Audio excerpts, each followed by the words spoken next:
Our next speaker, Mr. Varun Gorji.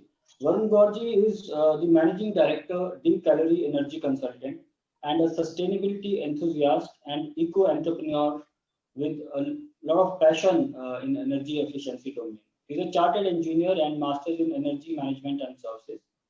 Mr. Gaur has more than a decade experience in environmental analysis of building and related technical studies.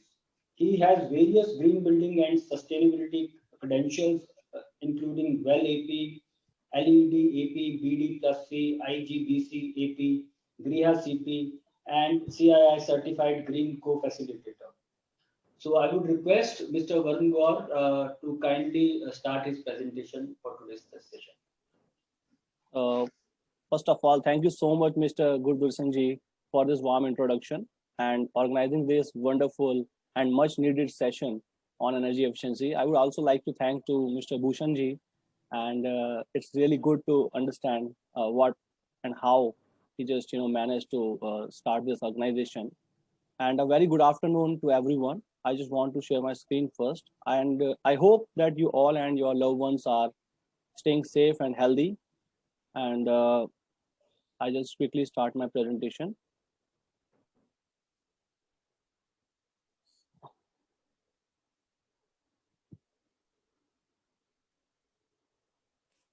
I hope you can see my screen. You all of you can see my screen. Yes, sir. Can you confirm? It is visible, sir. Yes. It's visible.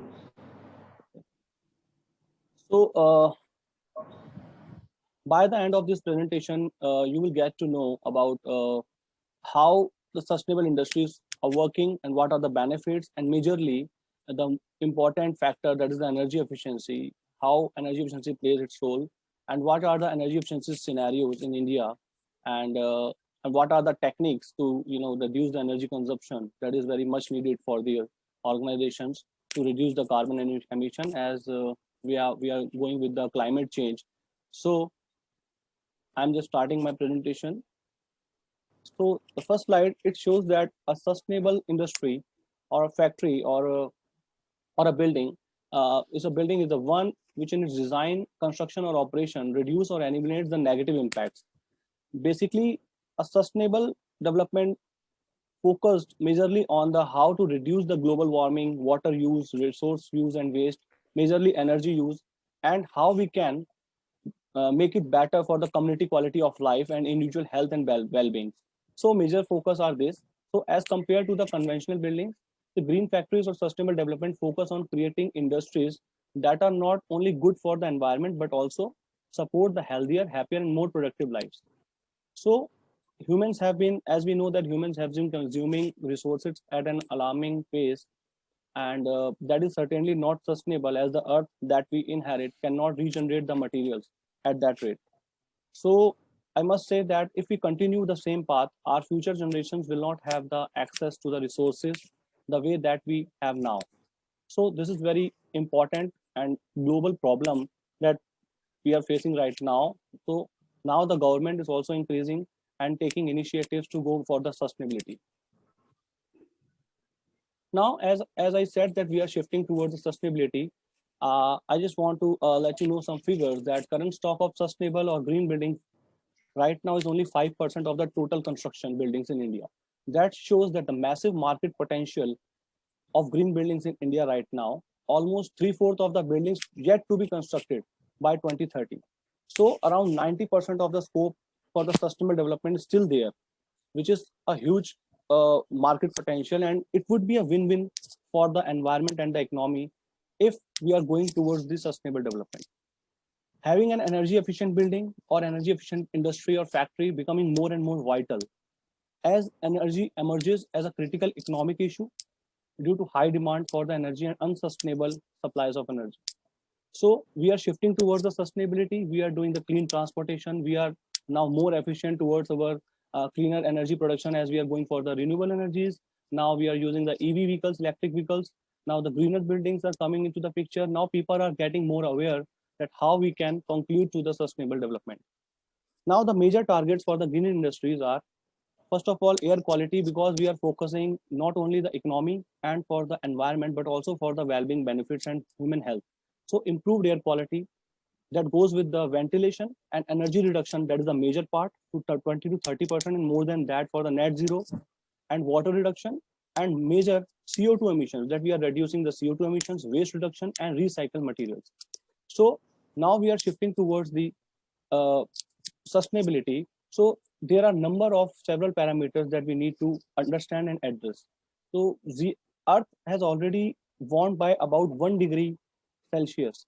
So since the 19th century, the temperature was not that much. Now, for the increase in the one degree Celsius is very critical for all of us for understanding the now the major countries come into the picture in the Paris Agreement also. They are understanding that how important is to address the climate change. Now the major components of the sustainable industries are location and transportation, sustainable water efficiency, energy, materials, indoor environmental quality, and innovation. But most of the important major focus is on energy efficiency. So I'm switching to the energy efficiency now. We are switching to the energy efficiency now. The major focus is on energy efficiency, that 40% of the sustainable development is energy.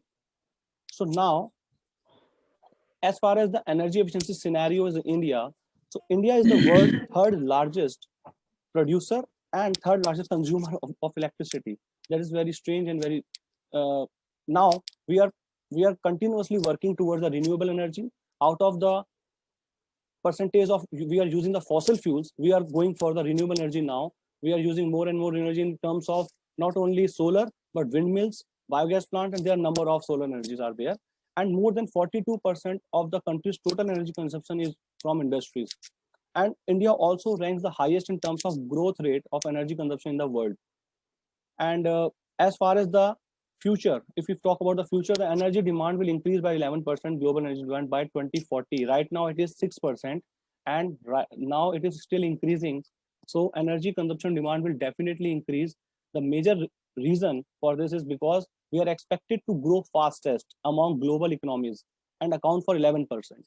It is expected that non-fossil fuels generation contribution is likely to be around 44.7% of the total gross electricity consumption by 2030. So the buildings and construction sector are accounting 42% of the major industries. So now we have to more focus towards the energy consumption, that how we can reduce the energy consumption in a way so that our future generations will live happily and they can survive in a better way. Now, this picture will definitely understand that this slide shows how we can reduce the energy demand through energy efficiency measures in industries or in buildings. The three primary ways the building professionals can improve energy efficiency. The three primary ways are: the first is the orientation, second is the building envelope, and third is the mechanical equipment or electrical equipment inside the factory or industries or buildings. So using the advanced design and construction techniques that reduce heating, cooling, and ventilation and lighting energy consumption. Similarly, there are numerous ways to increase the energy efficiency of industries, like better insulation, more efficient windows, doors, skylights, as well as high efficiency air conditioners and furnaces. They all can contribute to more efficient industries by keeping warm air inside or outside. Industries consume a lot of energy. We know that. As per Bureau of Energy Efficiency strategy plan, industrial sector has highest 60% energy saving potential. Industries have the best saving potential. By 2030, we can save 60% of the energy. Right now, we are talking about 20-30%, particularly for each building that is going for the sustainable development or the green rating. Now we can target 60% energy saving potential by 2030. This is a big figure. So the industrial segment has been contributed to the bulk of the energy consumption in the country. The rising quantum of energy consumption by the industry consumers signifies the immense potential of energy conservation across industrial sector. As you can see in this particular slide, we can directly see that how we are maintaining the natural ventilation. The solar PV is there, solar hot water is there, reflective and insulated roofs and walls, wall to window ratio that will again connect with the heat gain, energy efficient appliances, LED lightings, I4 motors and pumps, intelligent monitoring and controlling devices, and definitely the shading. Shading plays an important role as per the building orientation. Now I want to show you some of the energy efficiency measures that are very important, and we are continuously putting this into the picture of the most of the industrialists who are just started using it. And energy efficiency buildings offer priority, number of opportunities to save money as well as to reduce the greenhouse gas emissions. So if I talk about the number of energy efficiency measures, there are a number of technologies supports green features also in a building or factory. And day by day, there are several innovations are going on, which are, number of innovations are going to be in a, fabulous ideas are converted into the innovations also in the industries specifically. If I talk about the daylighting or skylights, so introducing the natural light, as you can see on the top of the sides, the industries are using this kind of skylights, so they cannot they don't need to use the artificial lighting during the daytime, and it is very very very productive, very energy efficient. They don't need, there is no operational cost. They have to just first time fix it up and they can use the natural light, and also create an attractive environment that improves the well-being of the building and occupants, so that the sun is coming inside it. Second is, if we talk about the sun pipes, I'm talking about a sun pipe now, where skylights are not feasible. Now industries are started using the sun pipes. I recently walked into the NBC factory where they have 2 floors, and they were looking for the sun pipes and skylights, and how they can introduce the sunlight into the ground floor. So it was very difficult earlier, but now with this new technology, industrialists can use the sunlight to the ground floor also, to the corridors also. How the sun pipe collects the daylight using a diamond dome. It's a silverized PVD coated something material, aluminum tube, which transfer the light to the room and evenly distribute the room through a ceiling diffuser. This is the kind of diffuser if you see here. So this is the way for second thing. Third is HVLS fan. This kind of fans are high volume, low speed fans. They can mobilize and destratify the large volumes of air in the facility. This enables HVAC systems to operate more efficiently while optimize the comfort and health in the unconditional environments also. This type of fans are basically used where the people are working, and if the structure is two side open, then then we cannot use this type of fan. I just want to notify it. But if it is a compact and it's a closed one, then we can use this type of fans. And in recently we visited Jodhpur railway station. They have placed this type of one, HVLS fan, and this is a very comfort level. I myself found it very comfort when I visited there. Then there is a technology. This is bifacial solar panel. This new technology. This comes into the market right now. So the use of renewable energy, as we know, that increasing energy security and reduces the dependence on fossil fuels.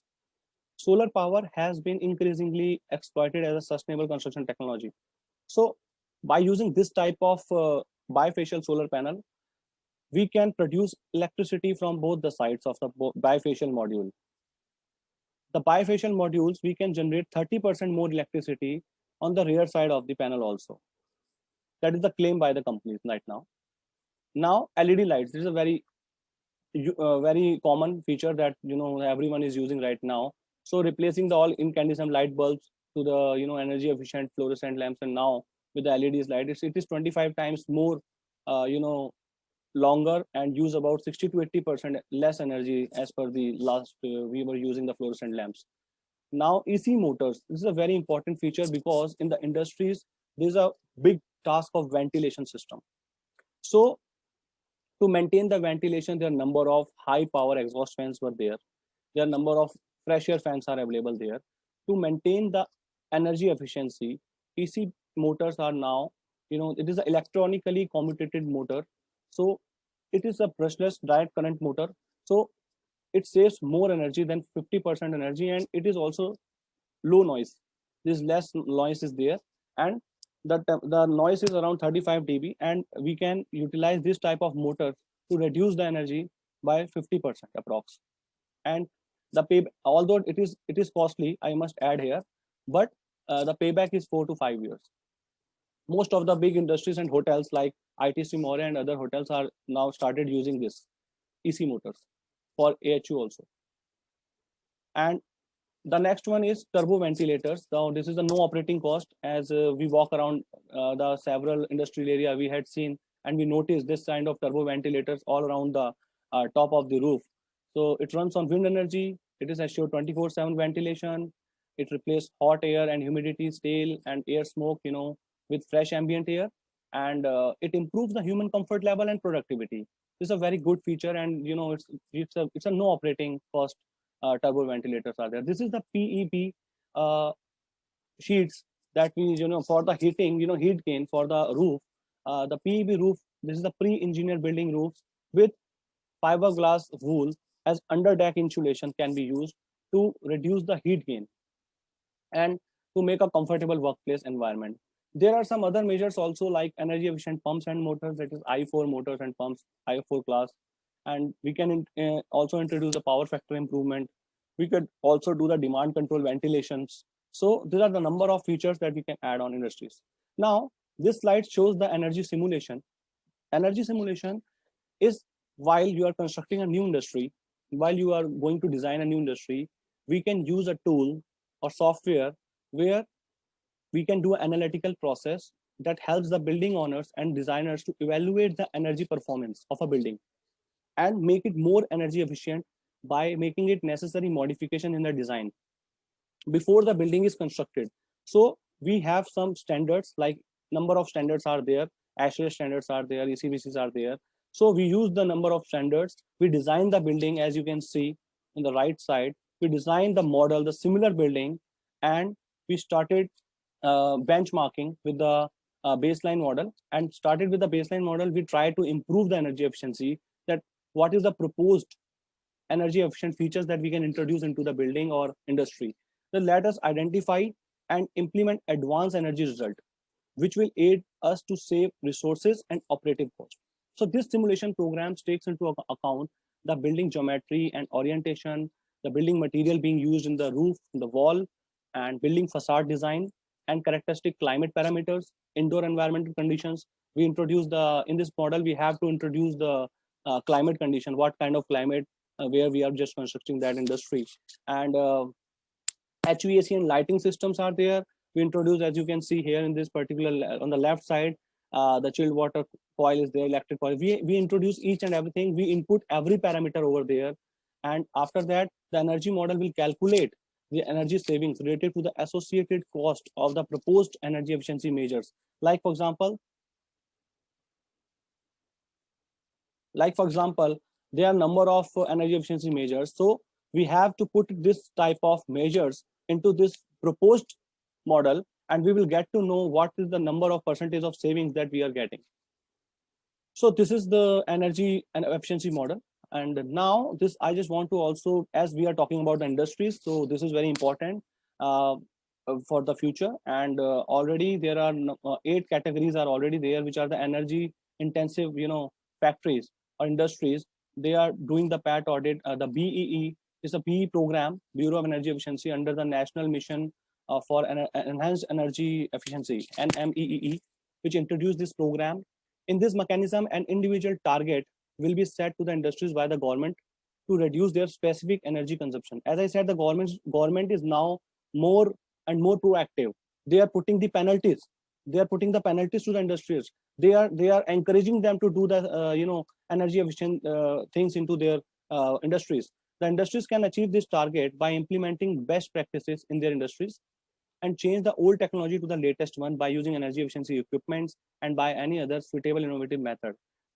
The the target set by the government, that is the specific energy consumption, this target can be achieved over a period of 3 years. If the industries fail, then they have to rule a penalty, or they can also buy the e-certs from the other industries. So those industries that achieve and exceed the target would be issued energy saving certificates. And those industries who could not achieve the target, they have to either pay penalties or buy the e-certs from the industries who have secured e-certs by exceeding the target. And the major industries comes into this is aluminum, cement, fertilizer industries, iron and steel industries are there, paper and pulp are there. Most energy intensive industries comes into this framework. Now, this is a very important and very already catching on. This new concept is really catching on the industry now. This is net zero industries or net zero buildings are now plays a very important role. So net zero refers to the achieving an overall balance between the emissions produced and the emissions taken out, or we can say energy generate or energy consumed. So we have to balance it. To the most of the part, we have to do the energy efficiency measures inside the building or our industry, and then after that we have to use the renewable energies, solars, and encourage more renewable energies. So popular energy source for this kind of construction are solar, wind, and geothermal. Now big corporate, I must want to address here why I introduced this slide. Now big corporate companies like Tata, Reliance, Mahindra, ITC, ACC Cement, Adani, Dalmia, and along with total 24 companies, they have took a carbon neutral pledge. That hence there is a very strong business case for green construction in India. So India government is also focusing on more sustainability, and people are now getting aware. But yeah, there's still a lot of work to do, I must add here. So a net zero with greatly reduced energy needs through efficiency gains, such that the balance of the energy needs can be supplied by the renewable energies. So this is the net zero, and recently we signed the net zero. We are the proud signatory with the IGBC, the net zero, and there were around 1,000 applications, and out of this, 300 companies were shortlisted, and we are one of them, and we are proudly signatory for the this net zero by 2050, and we are working on that. This is the last one I just want to conclude here. After that, so importance of these green buildings after COVID. This COVID, now people are understanding the importance of oxygen. Now people are understanding the importance of the how well health is important, and similarly the water consumption is very important. The water scarcity is there. Now in future the people will understand the climate change. Now we are not taking it seriously, but in future, in upcoming years, this is very global problem that we have to face. Now COVID-19, after this, given the pandemic and its aftershock, the appeal of sustainable development or industries or factories or buildings has increased, because now people are more aware about their health. So they need better ventilation system, ample daylight, fresh water, fresh air. So as there are 15%, in the office environment, researcher shows that we need the people are looking for the psychological comfort now, and the increased employees productivity also. So research shows the natural daylight helps in the reduce the stress level, provide the psychological comfort also. So with much of the world's population staying home, COVID-19, we have seen a meaningful reduction also in the emissions last 1 year around the globe. So now I would like to conclude this building an energy efficient India. So we are working on that, and there are a number of things that we have to look after. The PAT audits are there, renewable energies are there, and if conventional inefficient construction practice continue, building industries would account for over 70% of emission by 2050, thus posing a major threat to India's green ambitions. So in current times of rapid infrastructure growth, and we are looming to the energy crisis, there is a strong need to address, and I must say incorporate good practices for energy efficiency and resource use while planning for industries and buildings. So with the current rate of urbanization and increase in energy demand, energy efficiency in building, it will play a significant role, I must add. And estimated, in the end, I must want to add that incorporating or adopting the sustainability in our life is not just a positive strategy, but it's a moral responsibility toward the future generation to come. Thank you so much. Thank you so much. Thank you so much, Varunji, for joining and educating us on these energy efficiency tools. I would request you if you may unshare the screen. Sure. You talked about, you started with green buildings, that as of now we have only 5% of buildings are green buildings. Yes. And it's a huge scope. Yes. Definitely India has a huge scope. The market is huge. 93% of market is yet to be converted to green buildings. Right. Sir, I just wanted to tell you that, whenever we do a programs, similar program with HREDA, we promote by saying, industry can save up to 25, up to 30% of their electricity bills by adopting these energy efficiency tools. Right. So I'm sure the way you have mentioned, certain tools like building envelopes, better insulations, right, skylights, EC motors, turbo ventilators, and then this upcoming concept of net zero industry. Right. So I'm sure industry will be, able to conserve energy and save on their electricity bill.